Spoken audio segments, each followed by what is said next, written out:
Thank you, Mr. Speaker. And my question is for the Parliamentary Secretary in regards to the conversations that I've heard throughout the day today. And it's been really disturbing to me, to be very honest, what I've heard. As a son of immigrants from the Netherlands that came to Canada after being liberated by Canadian forces in 1945, there was a humanitarian aspect to that. Obviously, there was the Operation Manna, which Canadian forces were deeply involved in, which helped many of the people from the Netherlands get through the hunger winter, as they called it. But that was an effort that, without actual forces coming in and pushing out the oppressors, that humanitarian aid basically got them through a period of time, but they were still barely hanging on to their lives.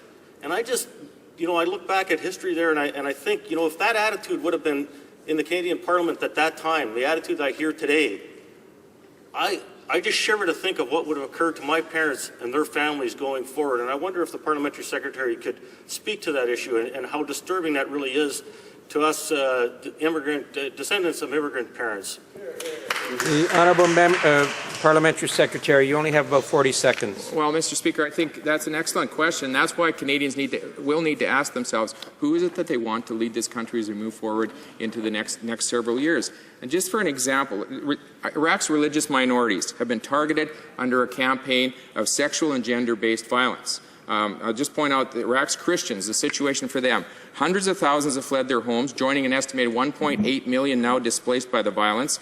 There's a near total disappearance of Christians from the region. The population included more than 1 million Christians prior to 2003, 600,000 in Baghdad. As of late July, these numbers are estimated to have dwindled to less than 400,000, with many more already having fled Iraq. And we can talk about other minority communities as well, if you would give me more time, which I don't think you're going to. But that's why this question is relevant, and the answer is very relevant as well. We need to do what we can to stop this organization.